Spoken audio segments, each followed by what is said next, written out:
Hey hello guys, இன்றைக்கி நம்ம என்ன பார்க்க போகிறோம் அப்படின்னா டீச்சரையே மிரள விடுற அளவுக்கு இருக்கிற சில ஸ்டூடெண்ட்ஸோடைய ஃபன்னி எக்ஸாம் ஆன்சர்ஸை தான் பார்க்க போகிறோம். ஒரு எக்ஸாம்பிளுக்கு சொல்லணும்னா சேஞ்ச் இன்டு நெகட்டிவ். இது வந்து இங்கிலீஷில் இருக்கிற ஒரு grammar guys. Childrens in the dark make mistakes, mistakes in the dark make childrens, teacher me. Guys, இது என்னன்னு எனக்கு புரிஞ்சாலும் உங்களுக்குலாம் எப்படி எக்ஸ்பிளைன் பண்ணுறதுன்னு தெரியாத ஒரு இக்கட்டான சுச்சுவேஷனில் நான் இருக்கேன் கைஸ். திருக்குறளில் கூட 2 வரியில் தான் கருத்து சொல்லுவாங்க, ஆனால் தலைவன் ஒரே வரியில் கருத்தை தெளிச்சிட்டு போயிருக்காங்க கைஸ். நான் இவ்வளோ சொல்லியும் அதில் என்ன இருக்குன்னு எனக்கு தெரிஞ்சாகணும், இல்லைனா மண்டை வெடிச்சு போயிடும் நீங்கள் சொன்னீங்கன்னா என்னால் எதுவும் பண்ண முடியாது கைஸ். புரிஞ்சவே புரிஞ்சுக்கோ, புரியாதவே புரிஞ்சவட்ட கேட்டு தெரிஞ்சுக்கோ. புரிஞ்ச புண்ணியவான்கள் யாராவது இந்த வீடியோ பார்த்துட்டு இருந்தீங்க அப்படின்னா மறக்காமல் என்ன புரிஞ்சதோ அதை கமெண்ட் செக்ஷனில் போட்டு போங்க. புரியாதவங்க அதை பார்த்து புரிஞ்சுக்கிட்டோம். இன்றைக்கி இந்த மாதிரி இருக்கிற அஜல் குஜல் தனமான ப்ளஸ் கிரிஞ்சி கிரியேட்டிவிட்டி கலந்து சில எக்ஸாம் பண்ணி ஆன்சர்ஸ் தான் பார்க்க போகிறோம். இது பார்ட் 4 வீடியோ கைஸ். நீங்கள் பார்ட் 1, பார்ட் 2, பார்ட் 3 பார்க்கணும் அப்படின்னா நான் அதை ஐகார்டில் தரேன். நம்ம வீடியோக்குள்ளே போகிறதுக்கு முன்னாடி நம்ம சேனலில் பார்க்குற 98% பேர் சப்ஸ்கிரைப் பண்ணாமல் தான் பார்க்குறாங்க. நீங்கள் சப்ஸ்கிரைப்ன்ற அந்த ஒரு பட்டனை அழுத்தினீங்கன்னா அது எனக்கு ஒரு மிகப்பெரிய மோட்டிவேஷனாக இருக்கும். ஸோ சப்ஸ்கிரைப் பண்ணிக்கோங்க மக்களே. இப்போ இந்த வீடியோக்குள்ளே போகலாமா?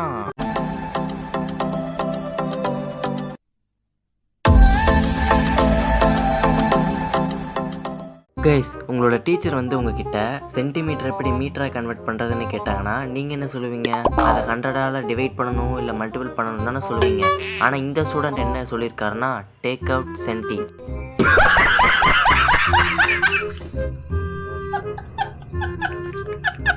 கொஞ்சம் கூட யோசிக்காமல் சென்டிமீட்டர்லேருந்து சென்டியை மட்டும் தூக்கிடுங்கடா, அது மீட்டர் ஆகிடும்னு எழுதியிருக்காங்க கைஸ். இவன் கைஸ், உங்ககிட்ட ஒரு ரைட் ஆங்கிள் ட்ரையாங்கிளை கொடுத்து அதில் ஃபைண்ட் எக்ஸ்ன்னு கேட்டிருந்தாங்கன்னா நீங்கள் எப்படி எக்ஸை கண்டுபிடிப்பீங்க? ஏதோ ஃபார்முலாஸ்லாம் அப்ளை பண்ணி கண்டுபிடிப்பீங்களா? ஆனால் இனிமேல் அப்படிலாம் கண்டுபிடிக்கவே வேண்டாம் கைஸ். இந்த மாதிரி சிம்பிளாக கண்டுபிடிச்சா போதும் கைஸ். எப்படி சிம்பிளாக கண்டுபிடிச்சிருக்காங்களா?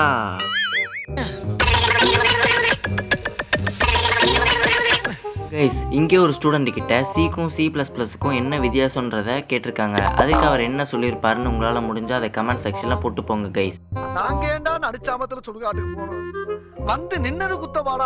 சரி, ஓகே கைஸ், நானே சொல்லிடுறேன். இது வெறும் C, அது C வித் ++.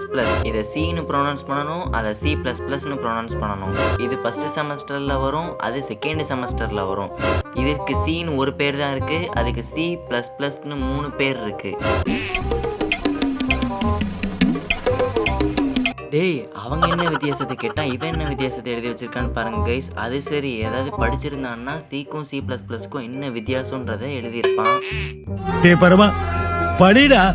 கைஸ், நீங்கள் டீச்சராக இருந்தீங்கன்னா இல்லை டீச்சராகணும் வெறி கொண்டு படிச்சுட்டு இருக்கீங்க அப்படின்னா, நீங்கள் டீச்சர் ஆனதுக்கப்புறம் உங்கள் ஸ்டூடெண்ட் பிட் அடிக்கிறது உங்களுக்கு சுத்தமாக பிடிக்கல அப்படின்னா நீங்கள் இந்த டெக்னிக்கை ஃபாலோ பண்ணலாம் கைஸ்.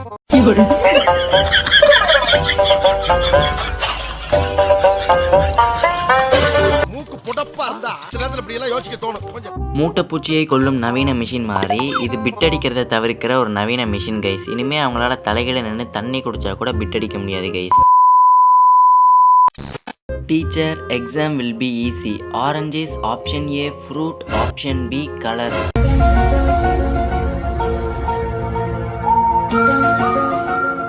எனக்கு தெரிஞ்ச வரைக்கும் ஆரஞ்சுன்றது கலரும் தான் ஃப்ரூட்டும் தான். இப்படியெல்லாம் கொஸ்டின் கேட்டால் அவன் எப்படிரா பாஸ் ஆவான்?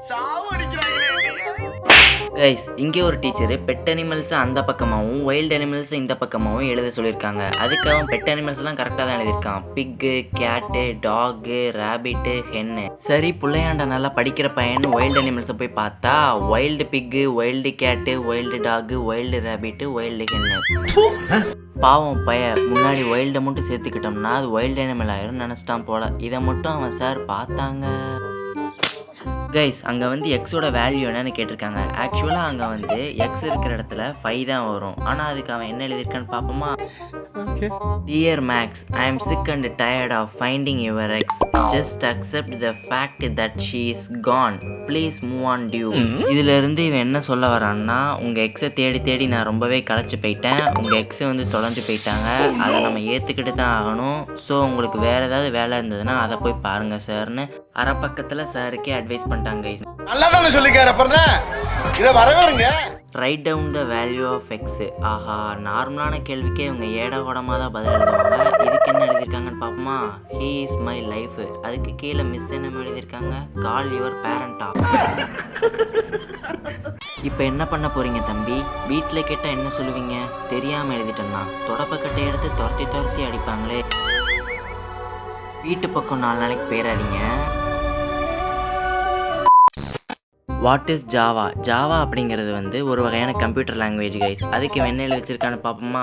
ஜானா ஹிந்தியில் போ, வானா தமிழில் வா, போயிட்டு வாங்கிறது தான் ஜாவா கருத்துன்னு எழுதி வச்சிருக்காங்க கைஸ். இவன் காலையில என்ன விளையாட்டு காட்டுறாங்க, எப்படி எல்லாம் சோதிக்கிறாங்க, பொழுது விடிய விட மாட்டேங்கிறாங்களே. 3 essential elements of human survivals are. அதாவது என்னன்னா, மனுஷங்க உயிர் வாழ்றதுக்கு முக்கியமாக தேவைப்படுற 3 விஷயம் என்னன்னு கேட்டிருக்காங்க கைஸ்.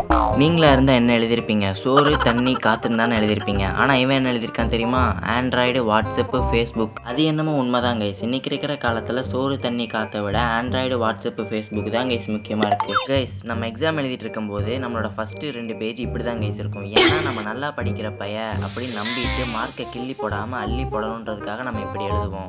அதுவே நடுவில் இருக்கிற பக்கத்தெல்லாம் பார்த்தோம்னா பவர் அதிகமான கிளாஸை போட்டுட்டு பார்க்குற மாதிரி நமக்கே கோணல் மாடலமாக தெரியும் கைஸ் நம்ம கையெழுத்து. அதுலேயும் நம்ம எழுதுகிற அந்த கடைசி 2 பேஜ் இருக்குது பார்த்தீங்களா? அதில் என்ன எழுதியிருக்கோன்னு திருத்த போகிற வாத்தியாருக்கு மட்டும் இல்லை, எழுதுன நமக்கே புரியாது கைஸ். எப்படி பிபி மிஷினில் வர்ற மேடு பள்ள மாதிரி இருக்குல்ல கைஸ். இங்கே வந்து ஒரு டீச்சர் வாட்டர் சைக்கிளை வரைய சொல்லியிருக்காங்க. அதுக்கு அவன் என்னத்தை தெரியுமா வரைஞ்சி வச்சிருக்கான்? சரி, ஓகே கைஸ், இன்றைக்கி நம்ம இந்த வீடியோட கடைசியில் இருக்கோம். இந்த வீடியோ உங்களுக்கு பிடிச்சிருந்தது அப்படின்னா லைக் பண்ணுங்கள், ஷேர் பண்ணுங்கள், மறக்காமல் டைம்ஸ் அமேசிங் சேனலை சப்ஸ்கிரைப் பண்ணுங்கள். அடுத்த வாரம் இதே மாதிரி இன்னொரு வீடியோவில் சந்திக்கலாம். Catch up later.